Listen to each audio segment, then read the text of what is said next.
বন্ধুরা দেখো এখানে এই যে কুচো চিংড়ি পাওয়া যায় না আজকাল, এই চিংড়ি এনেছি।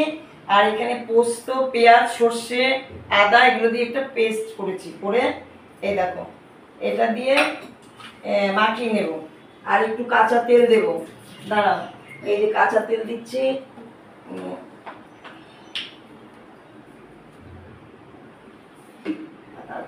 আর এই দেখো পটলগুলোকে সব চামচ দিয়ে দিয়ে পেছনগুলো সব দানা বার করেছি। করে দেখো মেখে নিচ্ছি। মেখে এটা ভেতরে ভরবো।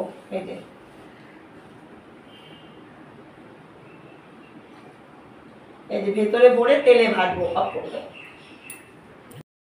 দেখো এগুলোকে এখন আমি সব মানে পিঠালি দিয়ে মুখটা আটকে দিয়েছি, দিয়ে এবার তেল গরম হয়েছে, তেলে ভেজে নিচ্ছি। এই জিনিসটা গরম ভাত দিয়ে খেতে দারুণ টেস্টি, একটু ঝামেলা বানাতে। এই দেখো এবার আমি দুটো তিনটে করে ভেজে ভেজে উঠিয়ে রাখবো। তৈরি হলে পুরোটা ভাজা হয়ে গেলে তোমাদেরকে দেখাবো আমি আবার।